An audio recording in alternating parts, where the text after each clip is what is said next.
All right, we'll go ahead and call to order. I want to thank everyone for being here. Senator Lewis is not able to attend. I'm not sure if he'll be able to attend, but we're going to go ahead and move forward. I think we need to call the roll. Would that be correct? That is correct, Madam Chair. Delegate Keene. Delegate Askew.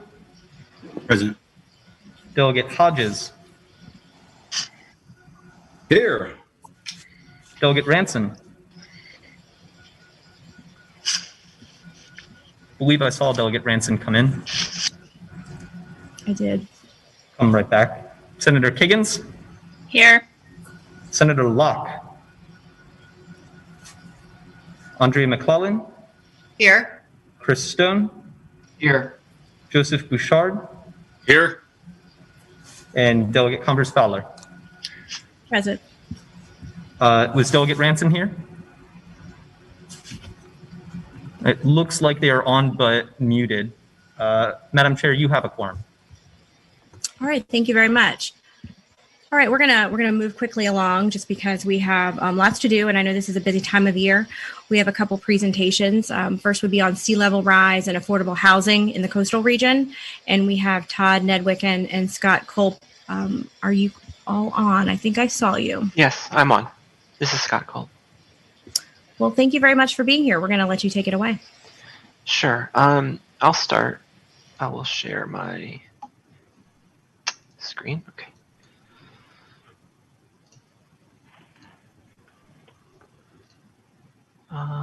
Sorry. Are you able to see? Can you see my slides?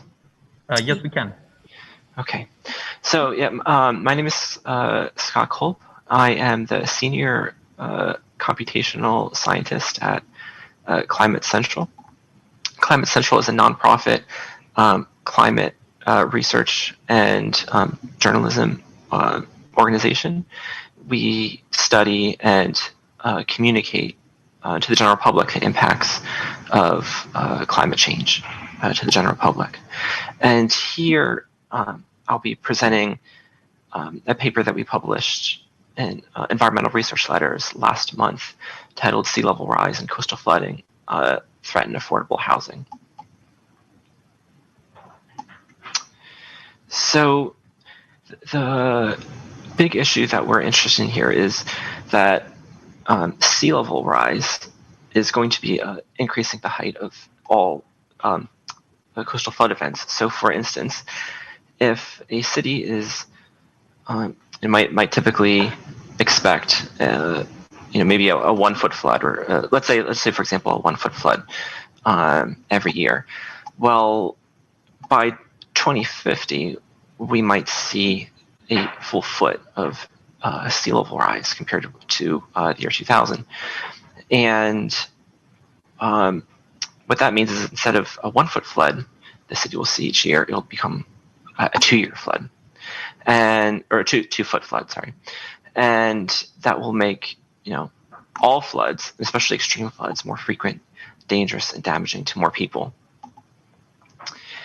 Now, the vast majority of sea level rise and flood impacts research, it's really looked at total populations or dollars, damage, total damages in dollars or so on, because the numbers are very big, and that is very important. But here we want to investigate and study a particular subgroup. We want to look at those living in affordable housing.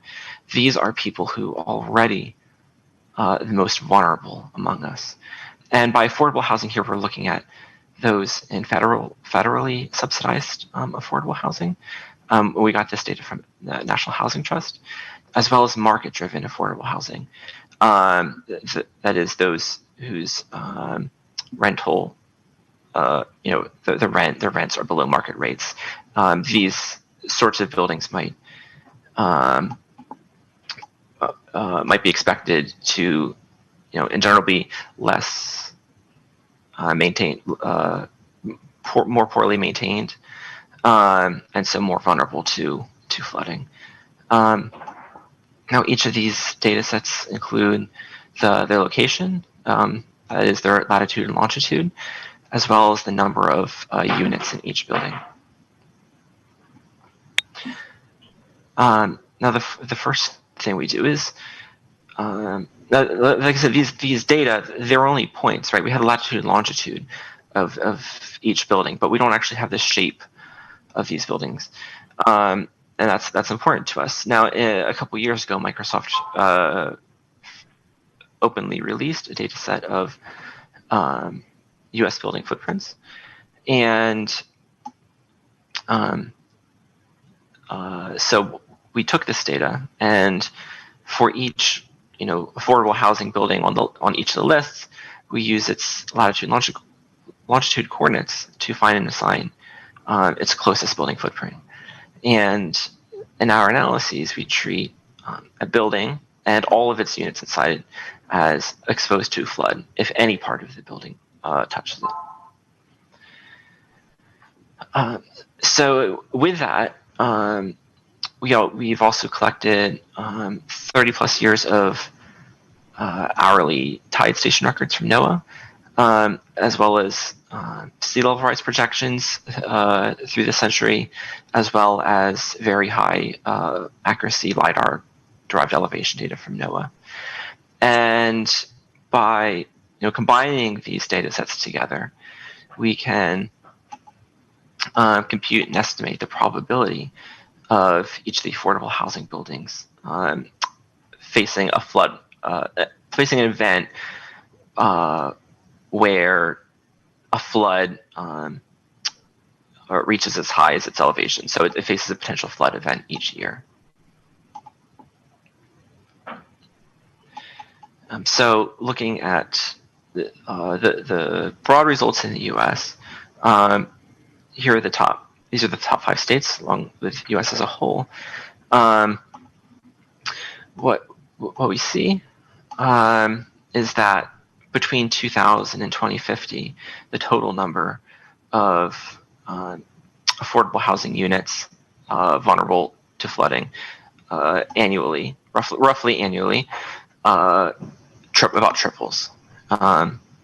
And this is true in Virginia as well. New Jersey's at the top of the list for 2050, but Virginia is number 4 across all coastal states.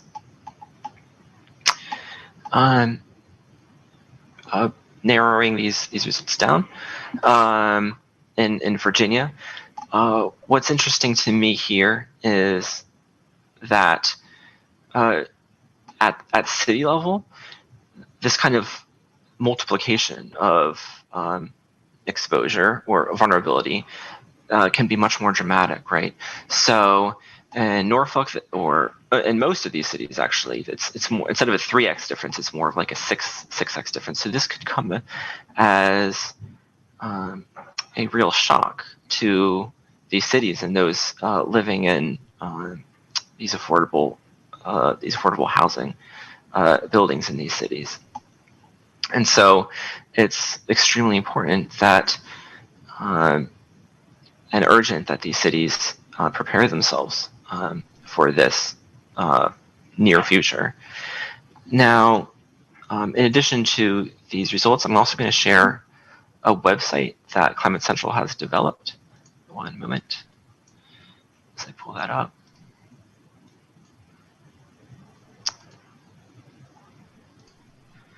Okay. Scott, could I ask you a question while you're finding Sure. that? Of course. On your last slide, you kind of showed the cities and the exposed units. Now, it was 2,000 to now, or expected. Is that, how much of that is a result of building in the flood-prone areas? Is that one of the factors, or is it simply the sea level rise that we're talking about? Well, it's both, right? Especially for those numbers in the year 2000, I'm not certain myself when those buildings were constructed. And keep in mind, there has been sea level rise sea level rise has been happening for the last 100 years, although it's going to be accelerating in the near future over the coming decades. I mean, it's very possible, right, that when these buildings were constructed, that they might have not seen any flooding, right? I know for a fact this happened in New Jersey, in Atlantic City. There are neighborhoods 30 years ago that were, basically dry and okay, fine, but now 30 years later, they're flooded every time it rains, and that's due to sea level rise and subsidence, so the land sinking.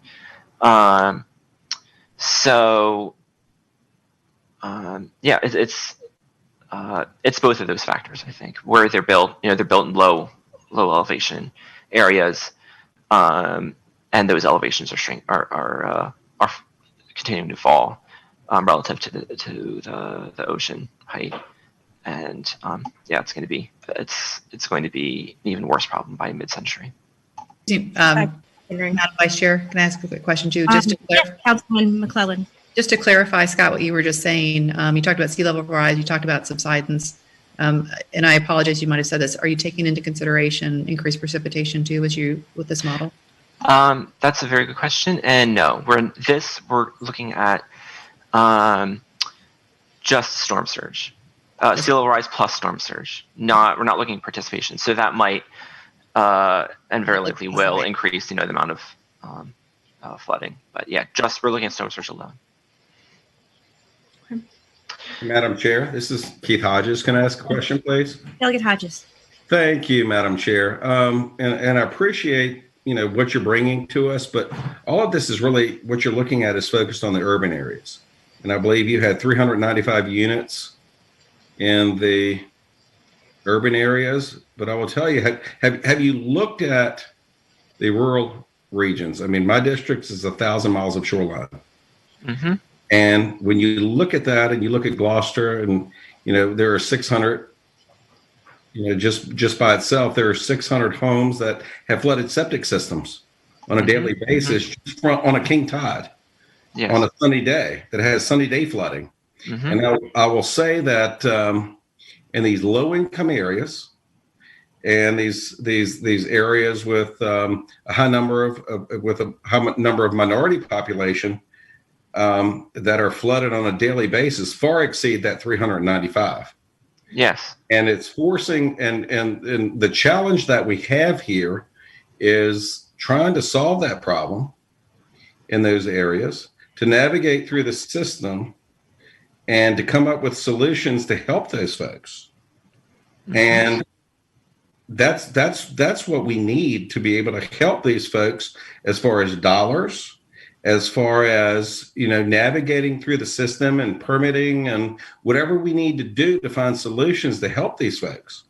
That is a huge challenge in our region, in our district, and far exceeds that 395. Is that something you've actually looked at in the rural regions? Yeah, this is a very good question. And the answer is we have looked at every affordable housing building listed in with those data sets that I mentioned, that from the National Housing Trust and the CoStar. That does not encapsulate all of the it is all the socially vulnerable people in the U.S. It certainly does not. But we just don't have that data available to us. So where we have the data, and we do run the estimates for those buildings. Delegate Hodges, you good?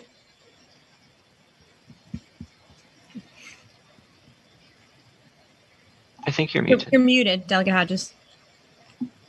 Because, what I'm looking at is, we're driving these folks out of our rural regions and areas that we've had folks living in these areas for generations that are now having to abandon their homes and move to somewhere else, possibly even in the city in affordable housing, because they can no longer stay there.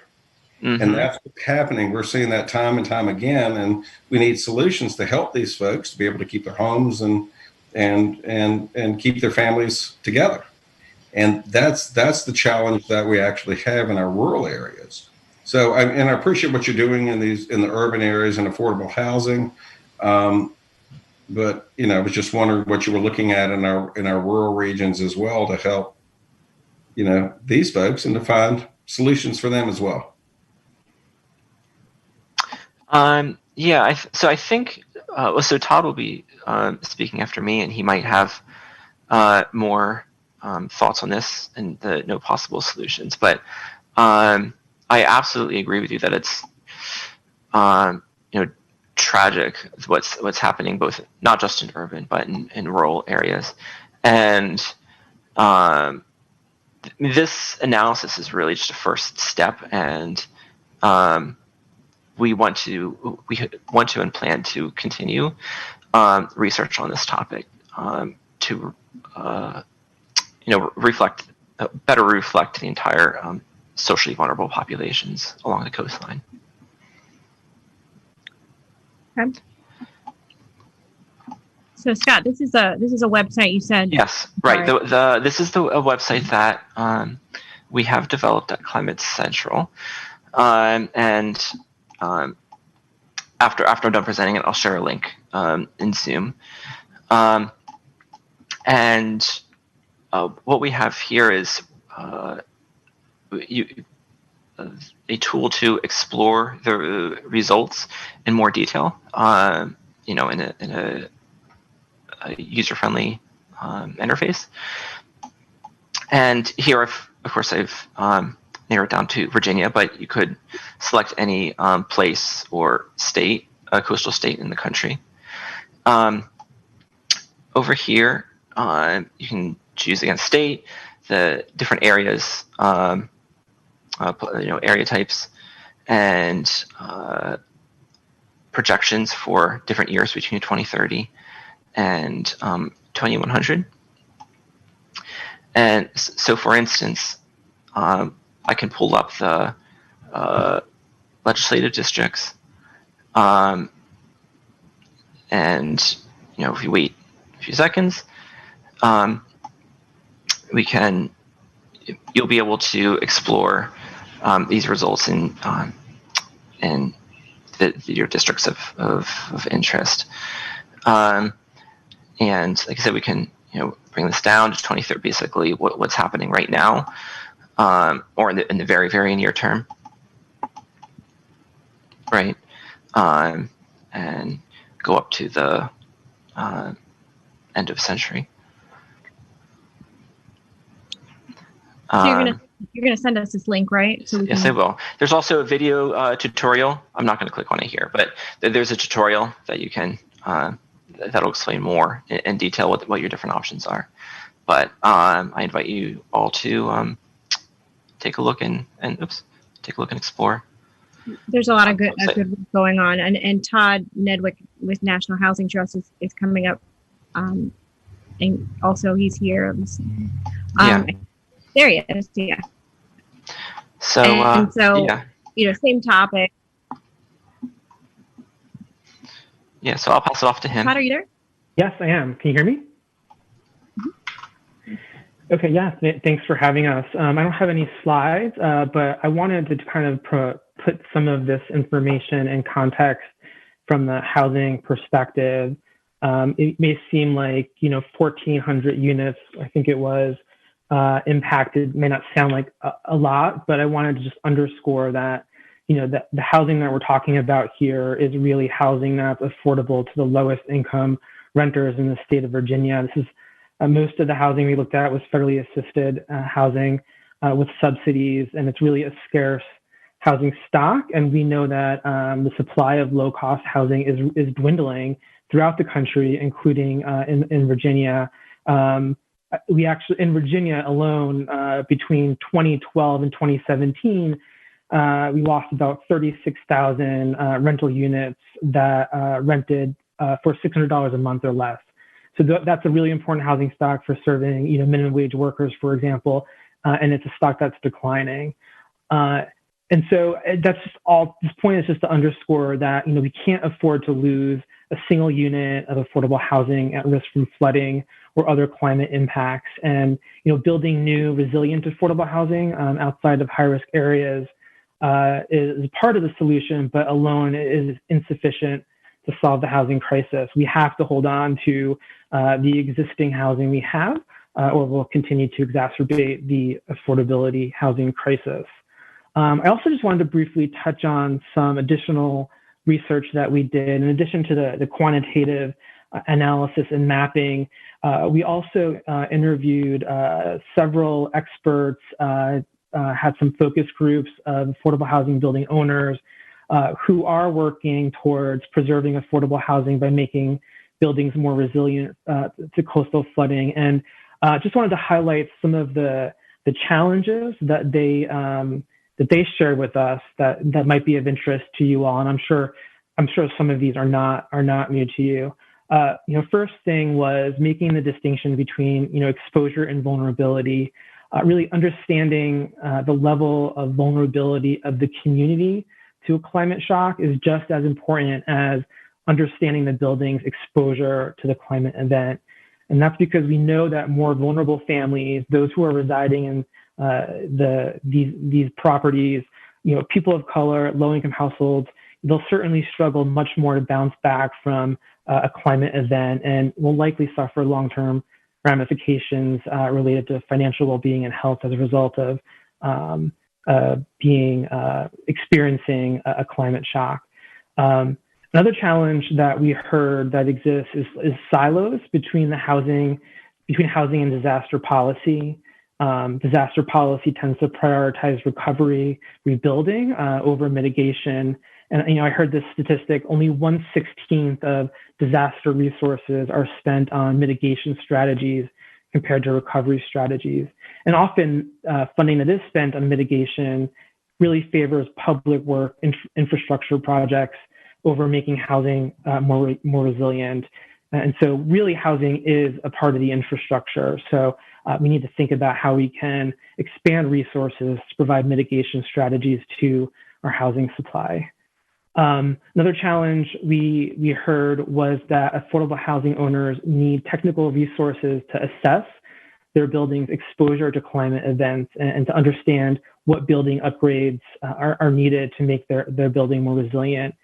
And there are several examples of promising pilots that are occurring throughout the country in Miami, DC, Boston, that involve pairing building owners with experts in resiliency and sustainability to conduct resiliency audits so that building owners understand what needs to be done to make their building more resilient and can be able to withstand a climate shock like chronic flooding. And then the final challenge, which won't come as any surprise, is the lack of funding. So there's very scarce resources to invest in affordable housing to begin with, before you even talk about retrofitting buildings to make them more resilient. So, one of the best opportunities to undertake resiliency upgrades in affordable housing is when the property is going through a recapitalization and redevelopment. So it's much more cost effective to fold in building upgrades for resiliency as well as other sustainability upgrades when that property is going through that recapitalization. And so, one potential area there is to, work with the state housing agency and ensure that when owners come to the agency looking for financing for recapitalization, making sure that as part of that, they're required to do this resiliency assessment to really understand what needs to be done to make their buildings more resilient. So those are just some of the challenges and opportunities that we heard from. I hope it's useful, and I'm happy to answer any questions. Thank you so much. I think the one thing I get, repeatedly is what I take away from this is we really need a holistic approach, and I think we're very well positioned to do that.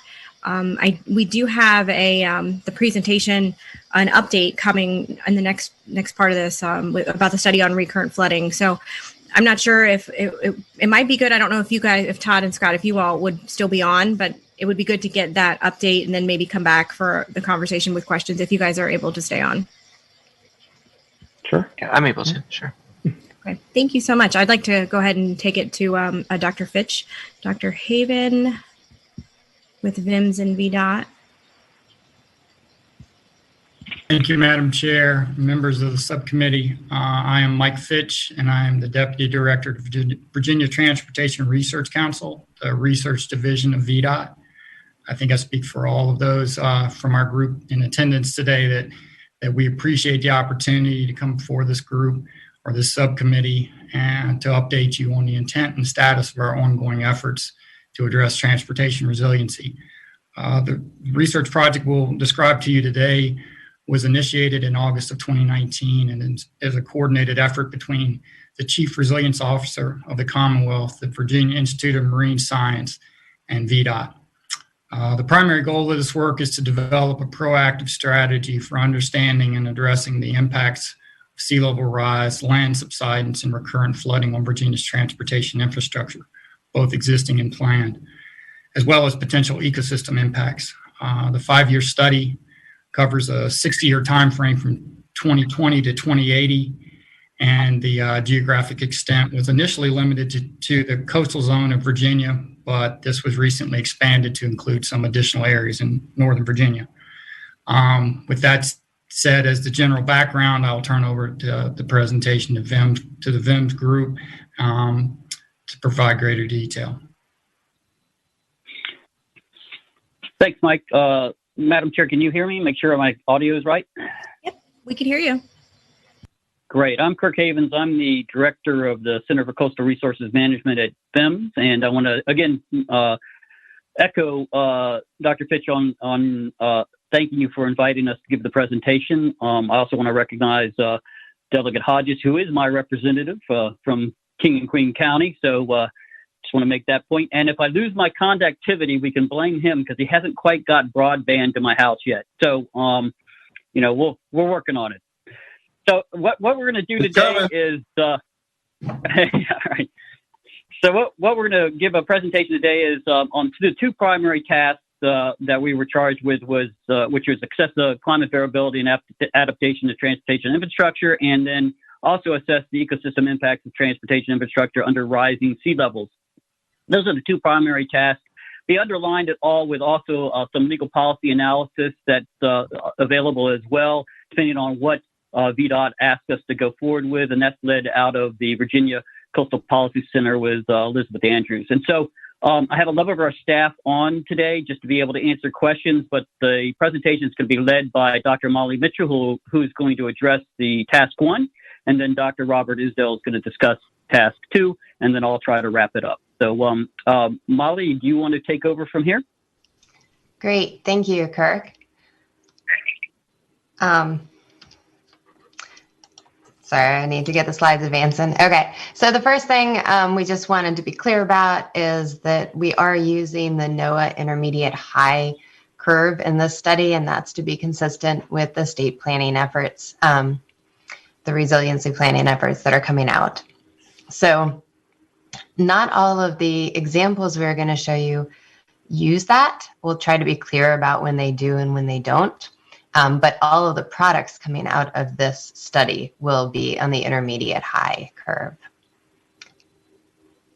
So the first task was to look at the vulnerability of the road infrastructure and other VDOT buildings, that type of thing.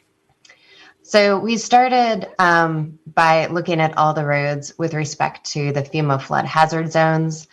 So that is basically a storm surge flooding under current conditions, also heavy precipitation flooding under current conditions.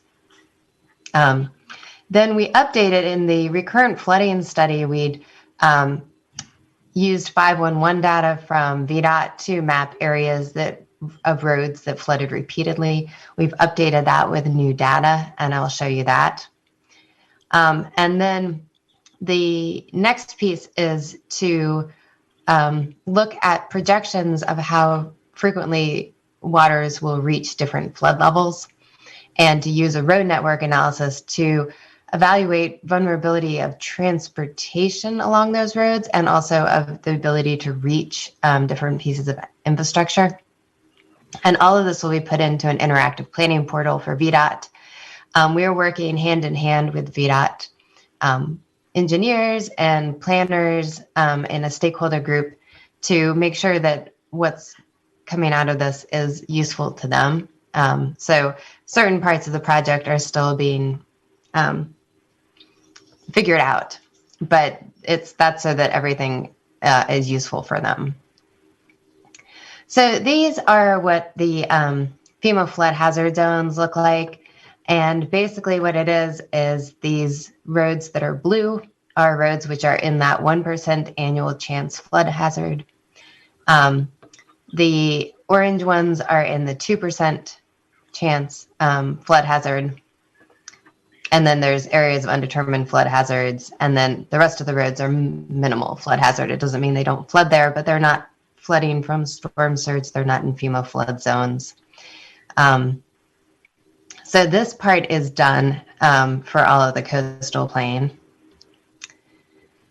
And then the information from that has been put into tables. And so this is something that VDOT requested for their planning purposes, where the types of roads are split by locality and then the type of road within the locality.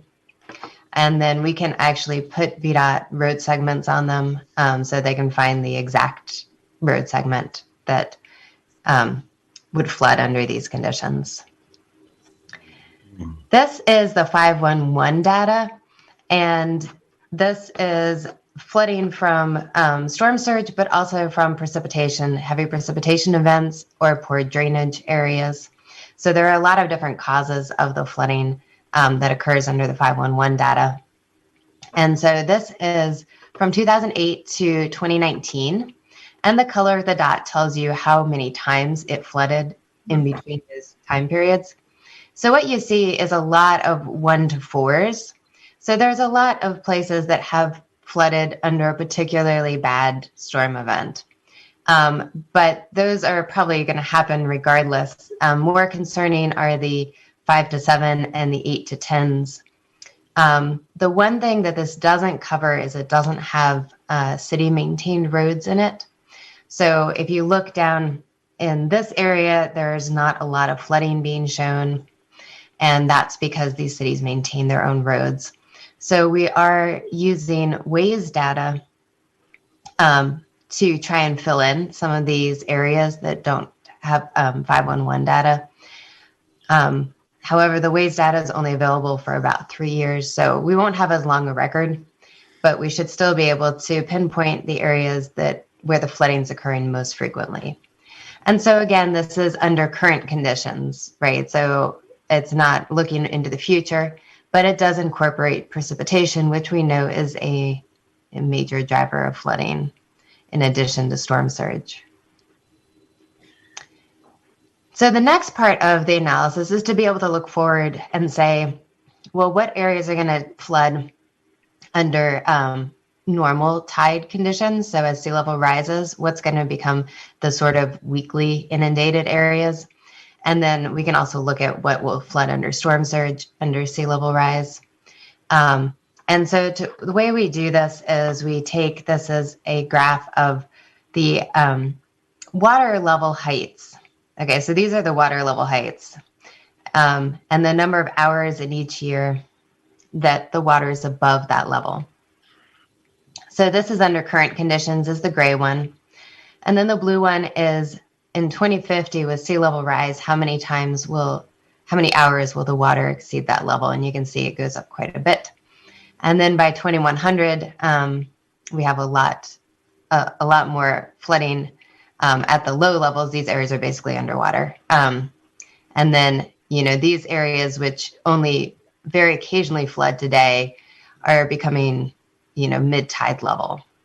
So we can take this information and we can map it onto a digital elevation surface for the coastal plain.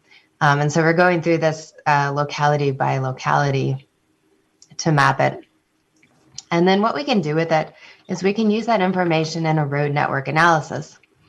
And a road network analysis is a kind of catchphrase for any analysis that takes a car and moves it along a pathway. So when you use MapQuest to get from one place to another place, they're using a road network analysis. And when they say, oh, there's an accident here, you're better off going around this way, that's the same type of analysis that we're talking about, except in this case, we're looking at flooding and how flooding prevents you from getting places. So there's kind of two pieces of information. Well, there's three pieces of information really that come out of this. One is if we map onto these road surfaces how many hours they're underwater, we can see that there are areas which are impassable. And as the analysis moves cars along this road, it will get here and it'll say, oh, we can't get past here. This area is impassable. More importantly, it will say, because this area is impassable, this area is inaccessible. This area is not underwater. And if we're just mapping elevations, it looks like it's okay, but we can't get there by car, or conversely, we can't get away from there by car. So this has emergency management implications, obviously, and also just people getting to work and getting to their homes. The other thing the network analysis can tell us is if you imagine that this road continues up here, it could tell us that although this is impassable, this is no longer inaccessible because there is another road that can take you there. And so one of the things we're working with our stakeholder group with right now is to figure out for VDOT, what are the most important points to them to be able to get to and get out of? Because we have to set up the analysis with those points in it.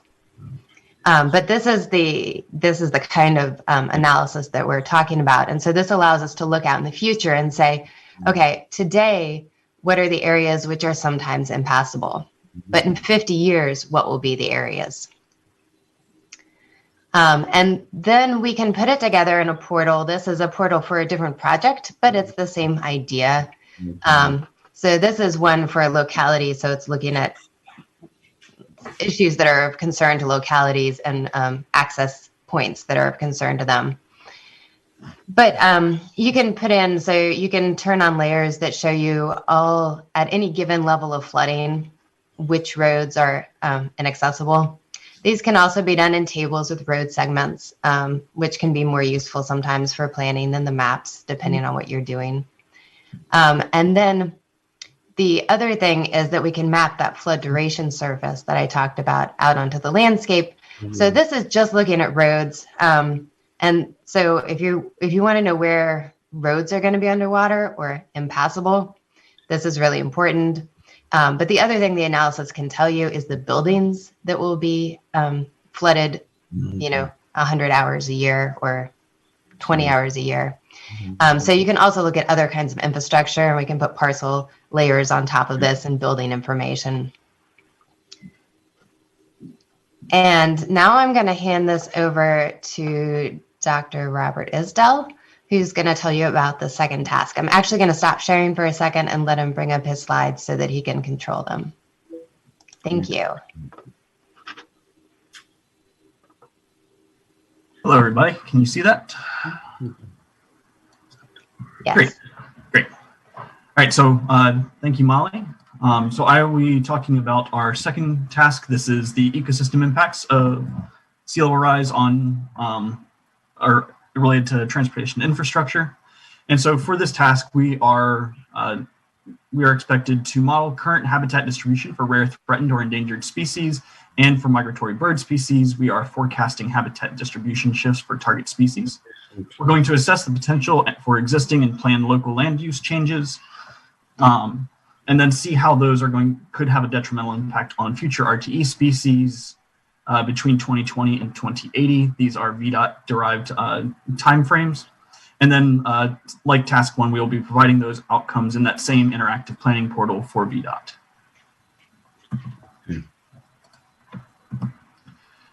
We are also using that NOAA intermediate high curve to be consistent across the project and with state planning. And then just for reference, in 2040, we're looking at 1.68 feet in a VD88 relative to its current. And then by 2080, you can see that there is a massive increase. And so those will also pan out as we look at habitat shifts as a result of sea level rise. On the Rappahannock.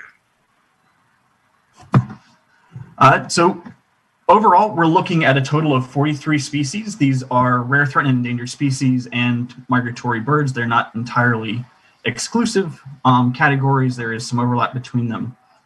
But we are looking at 43 species, of which VDOT has identified 21 as priority species. So you can see the number in each taxa, and then the number that VDOT identified as priority. And you can see that birds dominate both the raw number of taxa and the priority species, with fish and plants coming in a close second. So to do the work, we are developing species distribution models. These are just based on collecting data on where we know species exist. This data is coming from a few sources. We've got DWR data, DCR data, and then we're also incorporating citizen science data from eBird to fill in the extra information in places where the two other data sources are kind of data poor. And so we can take that information, which you can see here on the left. This is for the maybe salamander. And from those known occurrences, we can collect a series of variables from GIS, run it through a statistical program, and get out a habitat value where areas in yellow indicate a higher value. And so for the maybe salamander, you can see the Grafton Ponds area popping up as a major area, which is certainly one of their prime habitat locations. And so we can map that habitat using those models. And then once we have those models, we can look for potential use conflicts. So the black lines on here are the major roads running through the area. And you can see that there are a few roads that cut right through that potential habitat. And so we're working with VDOT to help identify these areas and then identify how we can take that information and convert it into something that they can use for their planning purposes, both now and in the future. And then we can also look forward with sea level rise and look at where those habitat shifts are likely to occur now that we know that the spatial relationship between presence of those species and where those variables are across the landscape. And then we can also take this a step further. Once we've modeled multiple species, we can start overlaying those habitats and start identifying these high value habitats. And so these are areas where multiple species are predicted to have a high potential of use. And so once we can identify those high value habitats, that will also be useful for VDOT planning efforts, both for mitigation and for conservation. And so with that, that wraps up the environmental component, and I will pass it back to Kirk. Thanks, Robert and Molly, and you can maintain control. This is just the final one of the final slides, and this is just, we're also conducting a legal policy review, and this was of the first kind of review of it led by Elizabeth Andrews out of the Virginia Coastal Policy Center, looking at Virginia and adjacent states on some of the issues and key points associated with this. I guess the most, you have this, so I don't need to read through it. You should have a copy of this, but I guess the most important thing is that, VDOT does have the ability to abandon these roads legally, and that would put them in, I guess, in the localities jurisdiction they would take over. So the important part here is that as issues come up through our present analysis, the network analysis and the species and habitat analysis will be available to address some of the legal policy questions that may come out of this that VDOT would like us to look at. So that's that one. And Robert, if you can go to the last one. And as was mentioned, this will be available through a portal, and we're looking to have that on our Adapt Virginia site. That'll be available for VDOT, and we're also trying to look at a way that we can try to have this in conjunction with the Coastal Resiliency Master Plan portal as well, and kind of join those so that as this information becomes available. Right now, the information will become available in a report to VDOT at the end of the project. We're also looking at trying to have a mechanism that will allow us to get the information out to localities in the interim as it's developed, as opposed to waiting till the end of the project. And that's something we're working now with discussions with VDOT and Secretary of Natural Resources Office. And so with that, I think, Madam Chair, if I could open it, if you'd like to open up the questions, we'll be available for that. No, absolutely. We also have, our Chief Deputy Commissioner for VDOT. Just here, I'm looking in, see if he's here. I also have Josh Snacks, Rob Carey. Okay, so we have some representation from the Office of Natural Resources and the VDOT. So we have them here also for questions. So any questions?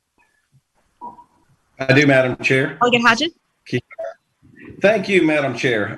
Actually, this came out of, I believe, 2 years ago. Mr. Carey, you can probably correct me, but I think it was 2 years ago I introduced the bill, and VDOT said, hey, we can do this, and just send a letter, send it through the chairman, and we can accomplish this.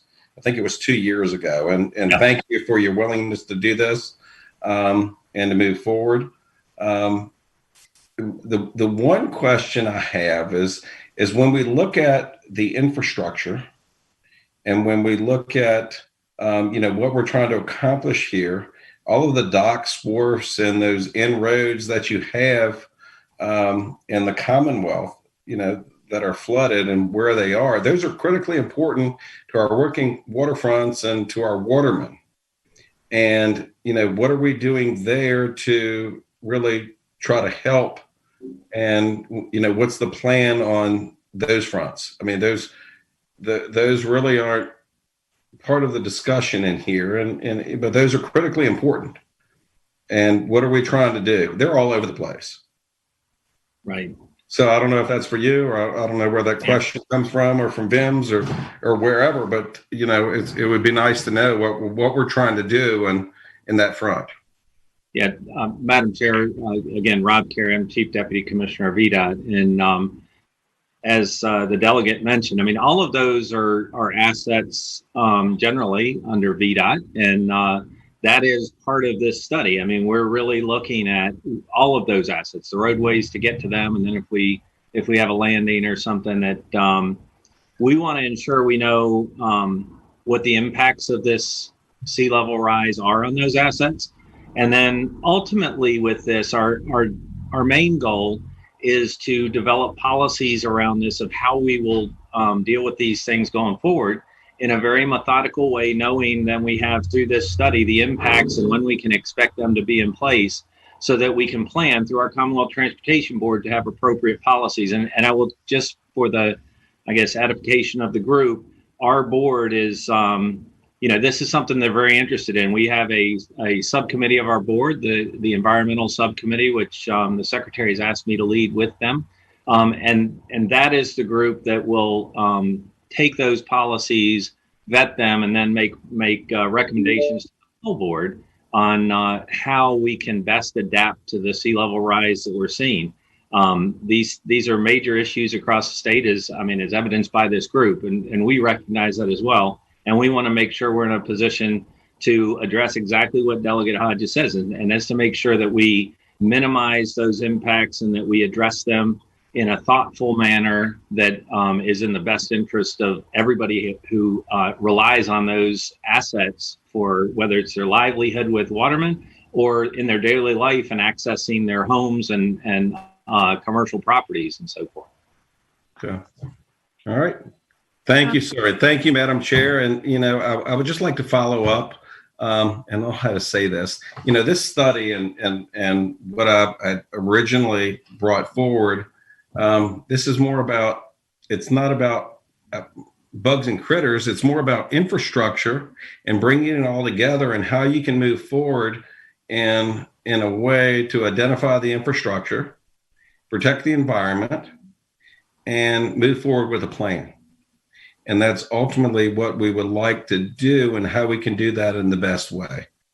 So I think that's the ultimate goal. And I appreciate you, Mr. Carey, with your response and moving forward. But I think that's at the end of the day, that's what we'd really like to do. So appreciate your efforts. So. Yes, and Madam Chair, I want to thank the delegate for bringing for bringing these issues up, but also I think it is incumbent on all of us to recognize. I mean, we're very fortunate to have partners at VIMS that have such expertise in this. Obviously, VDOT knows where our assets are and what they are, but the impacts of these long-range sea level rise conditions is something that we really do rely on VIMS, and we're also within VDOT very fortunate to have our Virginia Transportation Research Council with Dr. Fitch and his colleagues up there together. I mean, I think that this is all something we can be very proud of and proactively planning for what we all know is coming towards us. Thank you. Councilwoman McClellan. Thank you. Thank you, Madam Chair. What a great set of presentations. And as I was listening through the housing presentation and talking about more resilient housing, which, by the way, we could talk about our housing codes, building codes, et cetera. I mean, I think there's a lot there. But one of the things that I was concerned about was even if you have a more resilient infrastructure, multifamily, affordable housing, if folks can't get to and from their work or school because the roads are underwater, which led to the next segue, right? It's a system, and we can't look at one without looking at the other. So I'm glad that you were able to pair the two of those together. I am concerned, and I recognize I'm coming from Norfolk, which is a city, but representing the Hampton Roads Planning District Commission, which is majority cities versus counties. So most of our roads are not VDOT. The lack of the data as it relates to cities. And I would say for Waze, while information is great, Waze is really just when there are real problems. I mean, this morning I had to leave to go to City Hall, and Mowbray Arch, which is the road off of which I live, was flooded, and it's sunny day today. That's not in the data there as well. So I'm concerned about how we're doing data collection, particularly as it relates to cities. And I'm really concerned that slide on legal issues should not, that was a wake-up call. I'm very concerned about the legal issues as it relates to localities and to the state, to the Commonwealth. So I'd love to have the opportunity. Maybe Elizabeth could talk a little bit more about that too. But I think those are very real issues as we think about where we're going to fund things. If we take that risk element into account, perhaps our priorities would change a little bit as well. Thank you. Thank you. I think that you make a good point that I just wanted to piggyback off of about systems.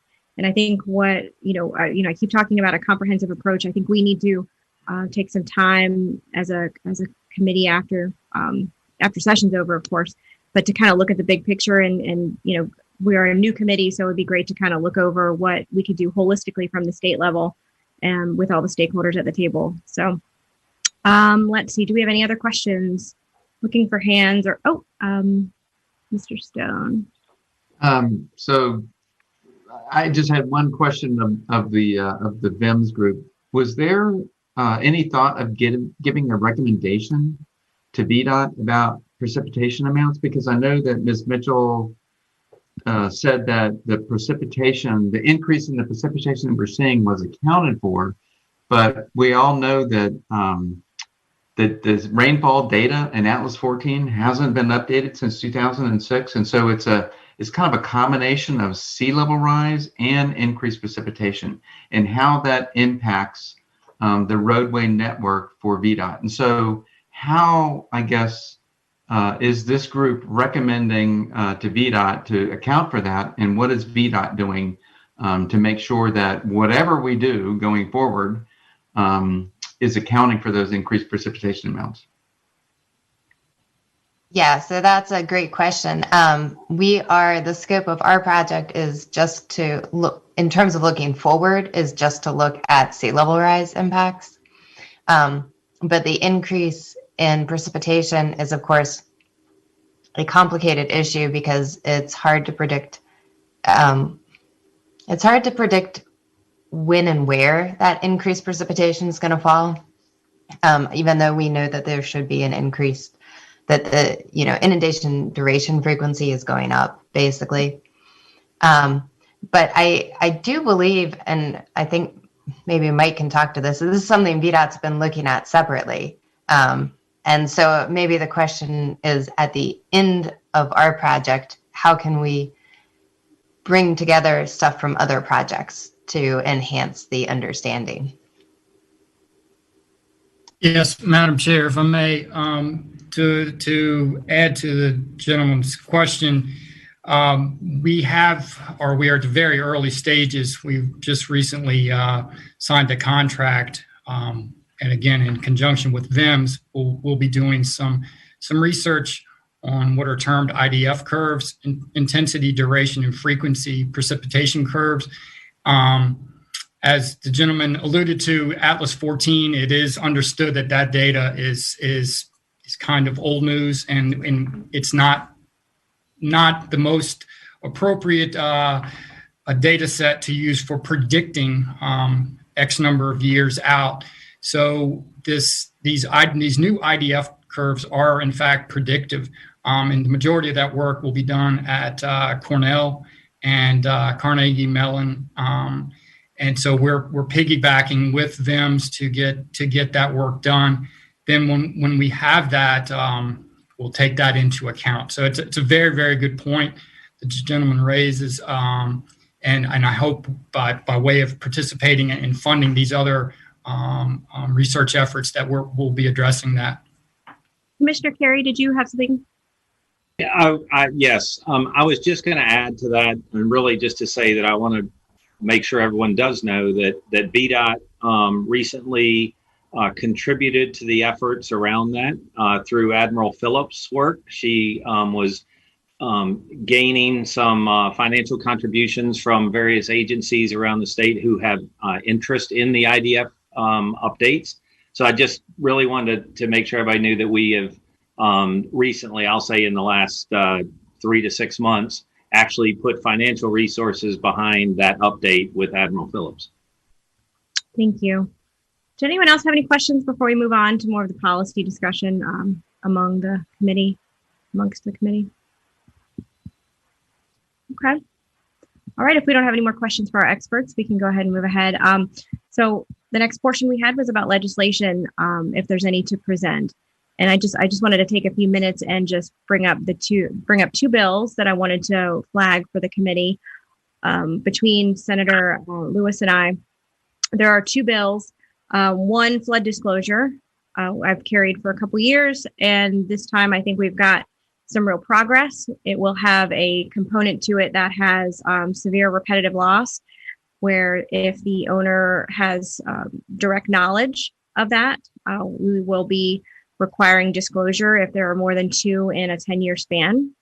So that was a really good one to be able to work on. I know Councilman McClellan has done a lot of work on that bill, and now we're going to be combining it, so we're actually getting two things in one.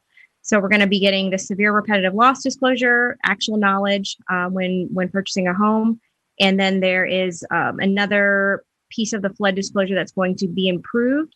It is going to have an element of, here's another resource, a better resource to be able to get your flood zone information.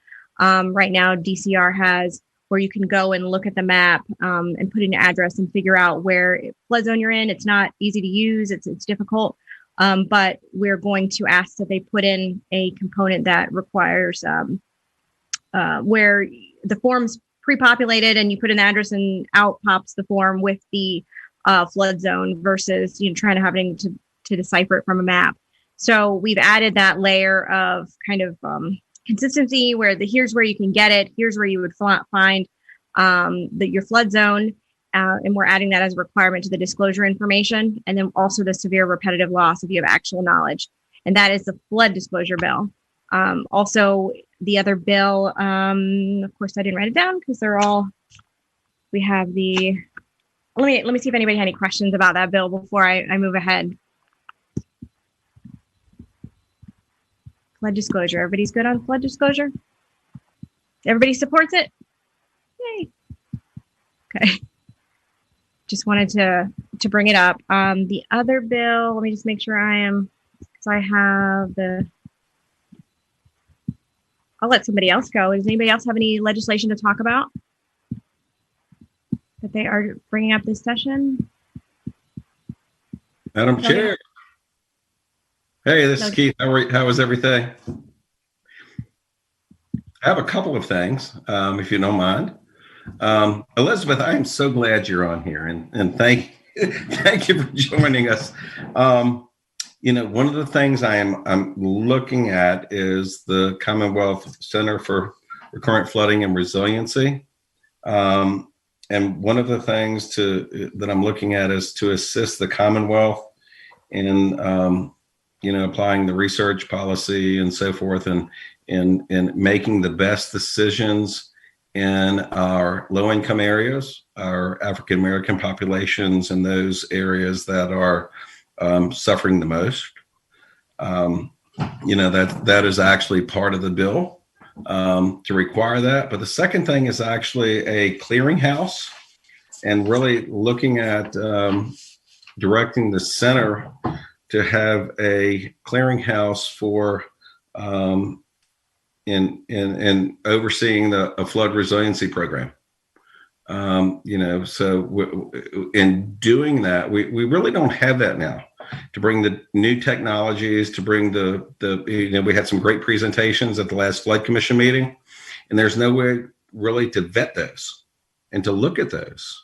So this will bring, the science part from VIMS, and it also brings the engineering component from ODU. And it also brings the legal aspect from William and Mary. And this will, I think, drive, innovation, and have folks come to, to be able to apply and further vet those and look at those. We need innovation, we need new technologies, and we need to have a way to do that.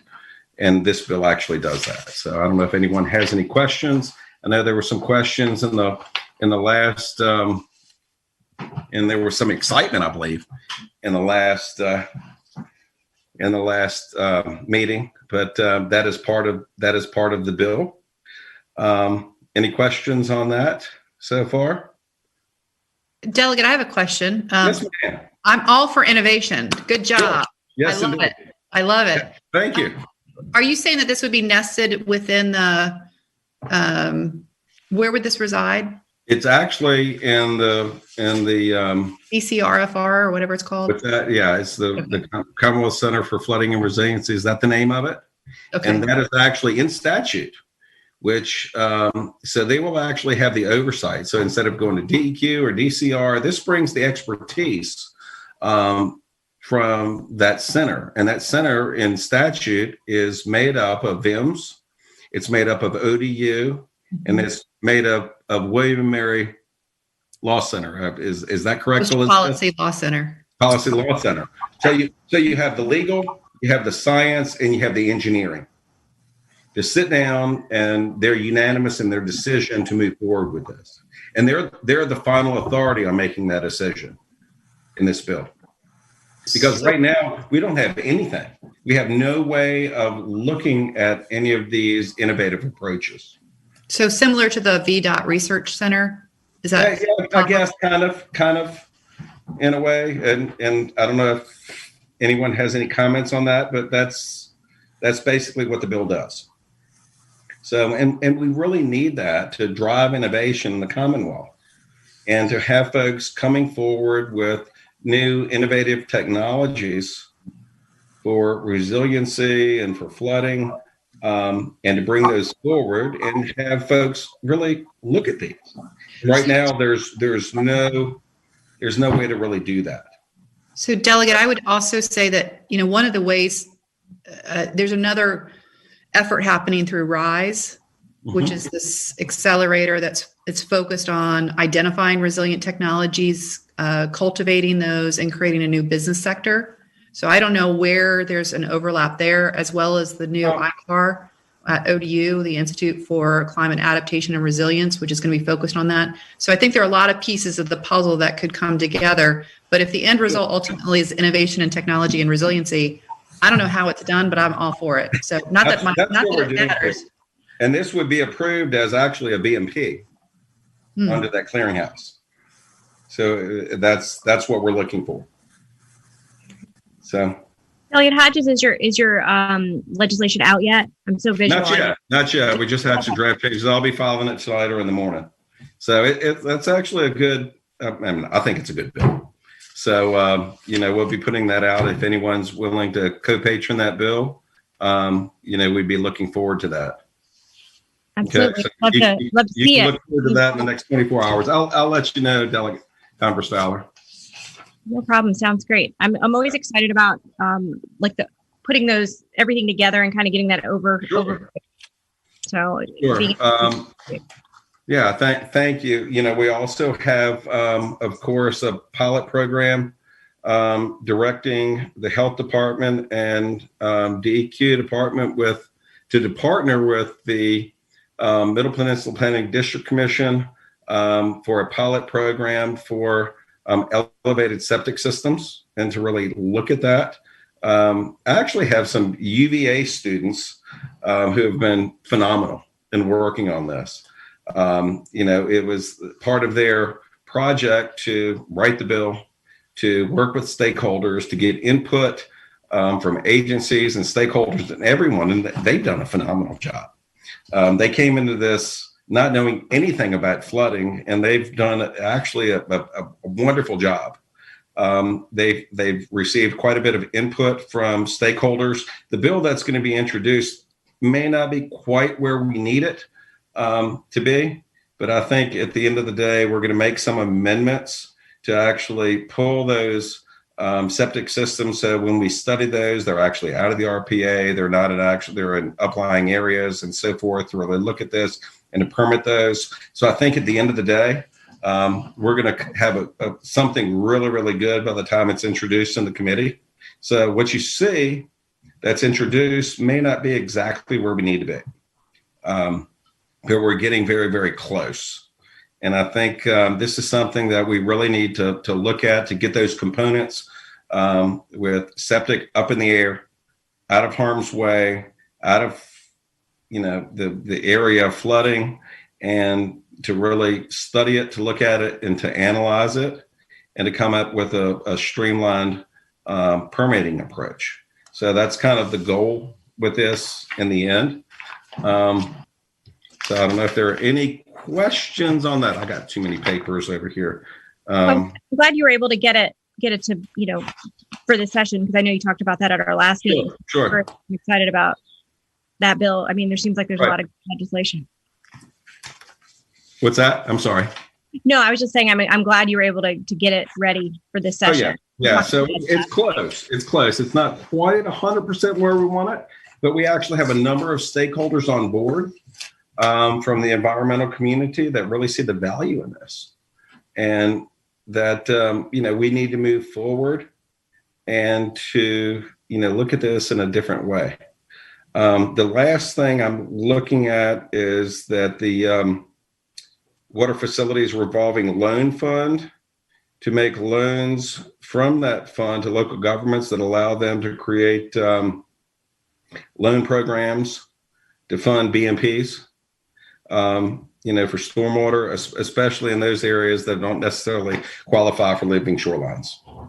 So fairly straightforward, but I think it's a good bill in the long run. Shouldn't be very controversial. There's no budget impact. It only allows them to make those loans. Any questions for Delegate Hodges on? It was you had three, right? That's where we are. So with the 7-bill limit, I had to kind of restrict things. Usually have a lot more. So that's where I am. And as far as before this committee, that's what I have this year. All right. Any questions for Delegate Hodges' bill on his bills? I think there are. And any co-patrons are welcome. So I'll be sending that out. So thank you. No problem. Let me see any other questions. I do want to bring up the other bill. I had talked about it at the last meeting, or I think maybe Senator Lewis might have brought it up, but it's about smart scale. And it's adding resiliency to the formula for smart scale, and also adding the definition for flooding. So that is something that we have been able to come to a consensus on, and we're able to put that out, and it's ready. So we're excited about that bill. And I know I talked about it last time, so I don't want to go into too much detail. And if anybody had any questions or anybody had any more bills they wanted to talk about, Councilman McClellan, did you have okay, I saw it. Sorry, I'm trying to figure out this whole hand raise thing. And I apologize, I had to take a call. So Delegate Converse Fowler, I don't know which bill you talked about. I was coming back up. The first bill that you talked about, was that the flood disclosure? Yes, it was. I was talking about the severe repetitive loss portion. I think you are very aware, because you worked with the realtors on this, the severe repetitive loss portion, and having actual knowledge and being, disclosing that, and the aspect of putting that information with DCR that they already have, but being able to put that into a populated form and putting that information into disclosures. So we think that's ready too, and we appreciate all the support and everybody getting on board. And I think we're getting in the right direction with the disclosure piece. I want to say that I have to give mad props to the realtors, Terry Suit, Chip Dix, Susan Gaston, Aaron. They sat down with us, and they were very amenable and easy to work with. I had a conversation with them this morning. There's still a little bit of a question in terms of the disclosure, what that level should look like for repetitive loss versus severe repetitive loss. So I'm working with our floodplain manager to try and get some updates on that, just to clarify. Susan also wanted me to mention that it was really important to them that they have included in this flood disclosure the definition of a flood, which I think you mentioned as well, that's really critical too. So I'm very excited about that. So good job there. The other bill, I don't know if you talked about Senator Lewis's bill for the creation of a Commonwealth Flood Control Board. I did not. So if you would like to speak on that, I think you have more knowledge about that bill, by all means. So, potentially it could take into account some elements of what Delegate Hodges was talking about in terms of innovation and technology, but essentially it would be very much akin to the Commonwealth Transportation Board, a Commonwealth Flood Board that would be staffed with planning and engineering, finance, et cetera. And nested within that would also be the funding for RGGI, coming through that and having that accountability to the board, as well as additional and future funding sources as well at the federal level, which we hope we get lots of. So it has talks about the membership, which would be from throughout the entire Commonwealth. It would not just be coastal Virginia, because we all know that we're having flooding issues in Stanton and in Roanoke and in Danville and a lot of places that don't include coastal Virginia. Now, it talks about the funding for it, et cetera. So it's pretty comprehensive. I'm excited that it's out there, and I think it would elevate our issues of flooding, which we've talked about, are so comprehensive, from housing to transportation, et cetera, commerce. I think it's a really great bill, and it's something that's supported by the Hampton Roads Planning District Commission as well. Thank you so much. I appreciate you being able to jump in and explain that bill. Do we have any questions about that bill, or is anybody ready to talk about any other? Mr. Stone? I have one other one, and I'm not advocating for or speaking against this, but it's House Bill 1937. And one of the things that struck me is that, this committee has spent a lot of time talking about the funds from RGGI and what's going to be allocated for, flooding. And this particular piece of legislation reduces the 45% down to 35%. So, the amount that we're talking about continues to get smaller. And I'm like I said, I'm not advocating for or speaking against it, but I'm hoping that some of you will take a look at this, because that's what it is. Chris, why is it reducing it? Where's the other amount going towards? It's 35% for flooding, and the 50% of the revenue that's supposed to go to DHCD gets reduced to 40%, and then 25% is credited to a transitioning workers fund. I don't know. It's basically, it's taking, it's creating a program that provides support to the fossil fuel industry workers. And Is it's this part of the Green New Deal bill Yeah. with Yeah. Rasul? yes, that's it. Okay. And it's 30 pages long, but that was in there, from 45 to 35%. I think us legislators are about to go into a hole and start reading quite a bit for the next month. So, And like I said, I'm not advocating for or speaking against. I was just struck by the fact that, we've spent a lot of time talking about, the Reggie funds and what we were going to do with them. And then all of a sudden to go from 45 to 35, that's a pretty big hit. yeah. Right. Did we have any other comments? I do want to flag for the clerk, Sean, that we did have other members join us. I did see, I know Delegate Keem came in, but there may be others. I'm not sure if we were missing anybody else. I'll have to flag it for the clerk if he's not right there. Okay. Did we have any other comments or questions before we go into session? Madam Chair, I have a question. Maybe as the citizen members, Chris, Joe, and myself, and others, we've typically not had any sort of lobbying effort as it relates to flooding. And that's one of the things that we've really tried to do with the Hampton Roads Planning District Commission. And so we are going to be taking these bills and making sure that our members are aware of them, and hopefully will help lobby as well. But are there other ways that we could help support you guys and coming and speaking on behalf of any of these bills? How will that communication roll out? Because I'm sure, particularly since it's very likely to be in a Zoom format, it'd be even easier for us to do so. And I'm totally going to sign you up, Joe and Chris. So whatever we can do to help support you, we would like to do that, because I think this legislation that you've presented is really great and needs to go through even in this very short session.